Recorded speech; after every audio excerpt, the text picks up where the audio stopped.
साथियों नमस्कार। देखिए यूएस और ईरान इजराइल युद्ध के बीच जो है ईरान ने वहाँ के जो नए सुप्रीम लीडर है उनको नियुक्त कर दिया है।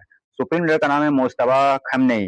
Who is Mustafa Khamenei? The new Iranian supreme leader facing US and Israel, यानी कि इजराइल और यूएस को फेस करते हुए ईरान ने अपना सुप्रीम लीडर को अनाउंस कर दिया है।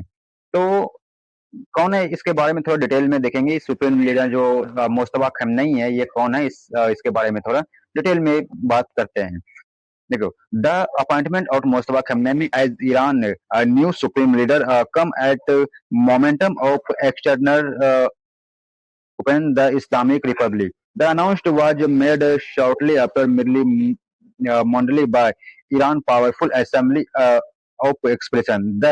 यानी कि ये ना एक सोचने वाली बात है कि इतने बड़े युद्ध चल रहे हैं और उस युद्ध में इस ईरान के नए सुप्रीम लीडर को कर देना अपने आप में ये बड़ी बात हो जाता है।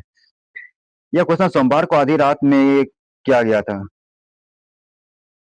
यह घटना सोमवार को आधी रात किया गया असेंबली ऑफ एक्सपर्ट द्वारा की गई, जो देश के सर्वोच्च नेता को चुनने वाली धार्मिक परिषद, यानी कि जो वहाँ के असेंबली ऑफ एक्सपर्ट है जिसके द्वारा नए सुप्रीम लीडर को चुना जाता है, उसके द्वारा यह फैसला लिया गया। और ये आयतुल्ला जो अली खमनोई है, इसी महीने की शुरुआत में अमेरिका और इजराइल हवाई हमले में अमेरिका ने इसे बम के जरिए से उड़ा दिया था, मार दिया था। इसके घर में जो मीटिंग चल रहे थे, कैसे बताया जा रहा है 40 कमांडर के साथ इन्होंने मीटिंग कर रहे थे और जिसमें इसको मार दिया गया। तो उसी के बेटे हैं ये, और इसके ये ना 6 बेटे हैं और 6 बेटे में से ये दूसरे बेटे हैं। ऐसे में ये 6 बेटे में ये दूसरे बेटे हैं और इसका जो है इसमें न्यू सुप्रीम लीडर वहाँ का बना देगा। और इसमें वहाँ की जनता जो है वो काफी खुशी दिखाई दे रहा है कि उनका जो सुप्रीम लीडर है वो चुनकर आ गया है। ईरान पर सभी सैन्य दबाव और देश में बढ़ती अनिश्चितता के बाद सुप्रीम लीडर का चयन, यानी कि यही है कि सुप्रीम लीडर का चयन हो गया है। इसे असेंबली ऑफ एक्सपर्ट ने यह फैसला देश से राजनीतिक धार्मिक व्यवस्था निरंतर बनाए करिए रखने की कोशिश किया। यानी कि ऐसा कहा जाता है कि जो अली खमनोई के जो बेटे हैं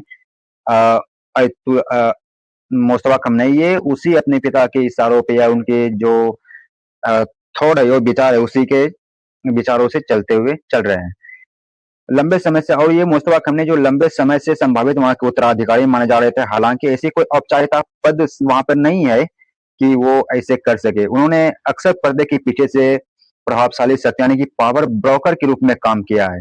वो जो पावर ब्रोकर होता है, जो रणनीतिकार के रूप में वहां पर काम किया। सुप्रीम लीडर के पद के लिए और भी 3 नाम में जो चर्चा में थे, लेकिन हालांकि वो होने, जैसे ये धार्मिक नेता है अली रेजा आरफी, मोहसिन आरफी कट्टरपंथी सोच के, हसन खैमनेई ईरान के क्रांतिकारी संस्थापक के पोते भी शामिल थे, लेकिन इन सभी दावेदारों के बीच मुस्तफा खमनई को चुना गया। तो फाइनली इसको इसमें चुन लिया गया है। तो अब देखते हैं कि इन्होंने इजराइल ने साथ बहुत ही भड़क गया है, अमेरिका भी भड़क गया, क्योंकि अमेरिका का कहना था कि जो उसमें चुनेगा उसमें अमेरिका का प्रो होना चाहिए। जैसे मुस्तफा खमनई जो है वो 8 सितंबर 1969 को ईरान के उत्तर पूर्व सर्ब मशहद में हुआ था, जो कि एक प्रमुख धार्मिक केंद्र माना जाता है वहां का। आयतुल्ला अली खमनई के 6 बच्चों में से ये में एक, यानी कि हाँ, उनके जो एक हैं उसी सर्वोच्च रूप में सेवा दी। हालांकि मुस्तफा सर्वाधिक जीवन में बहुत दिखाई कम देते थे, लेकिन धीरे धीरे राजनीतिक और धार्मिक प्रतिष्ठानों और अपना प्रभाव बढ़ाया। आधिकारिक कार्यक्रम में उनकी समिति और शांति उपस्थिति है, लेकिन ये मीडिया में इसकी फुटेज काफी कम हुई है। लेकिन जिस तरह से अभी ये वहाँ के सुप्रीम लीडर बने हैं तो काफी ये चर्चा में बन गए हैं, काफी चर्चा में है। यह 1900 दशक युद्ध के दौरान शुरू हुआ, यानी कि इराक ईरान युद्ध में भी इन्होंने एक बहुत बड़ी भूमिका निभाई थी, ऐसा मानना है। और साथ ही ये जो है इसका आयतुल्ला खमनई के उत्तराधिकारी बनेंगे मुस्तफा खमनई, तो बन चुके हैं। इसका जन्म 8 सितंबर 1969 को हुआ था। और ईरान के अली खमनई के दूसरे बेटे हैं, ये अली खमनई का फोटो है जो अभी सब काफी चर्चा में बने हैं। साथ ही देखो ये अभी और एक अमेरिका का दौरा चल रहा है, जैसे कि ये मुस्तफा खमनई है ना, इसके ऊपर भी अमेरिका ने पहले से सेक्शन लगा रखा है, इसको प्रतिबंधित कर रखा है। और प्रतिबंधित किस लिए किया था? देखिए, संयुक्त राज्य अमेरिका ने 2019 के मुस्तफा खमनई पर प्रतिबंध लगाए थे, यानी कि अमेरिका ने उन पर आरोप लगाया। यानी कि ये जो अमेरिका है, ये अमेरिका ने आरोप लगाया था। क्या आरोप है इनका?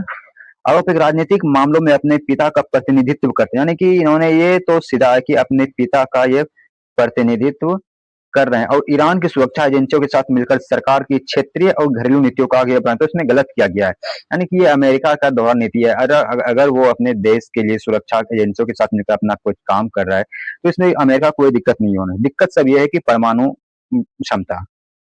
ईरान के भीतर उनके विरोधियों ने ये आरोप लगाया कि 2009 में कट्टरपंथी राष्ट्रपति महमूद अहमदीनेजाद की विवादित पुनः चुनाव के बाद वो एक विरोध प्रदर्शन पर कार्रवाई में भूमिका थी। हालांकि इन आरोपों को कभी आधिकारिक पुष्टि नहीं हुई। तो अमेरिका का कहना है कि वहां पर चुनाव जो हुए थे उसकी आधिकारिक पुष्टि नहीं हो पाई थी और इसलिए इसको प्रतिबंधित कर दिया था। यानी सीधी सी बात है कि अमेरिका ने जो कहा वो नहीं हुआ, तो इसका मतलब ये सब गलत है। तो अंतर्राष्ट्रीय मीडिया जो है संस्थापक की जांच में भी यह आरोप लगा कि मुस्तफा खamenei के तेल से होने वाली आय और विदेशों में निवेश से जुड़े जटिल वित्तीय नेटवर्क के माध्यम से बड़ी संपत्ति जमा की। मतलब अब बताओ, उसके देश में तेल है, वो अपने देश का तेल निकाल कर अगर अपने जमा कर रहे थे तो इसमें गलत किया है। लेकिन यहाँ पर अमेरिका को यहाँ पर फिर दिक्कत होता है। लेकिन यहाँ अमेरिका को फिर दिक्कत होता है। अब मुस्तफा खamenei का चयन ईरान की राजनीतिक व्यवस्था के शीर्ष पर दुर्लभ वंशानुगत बदलाव को दर्शाता है।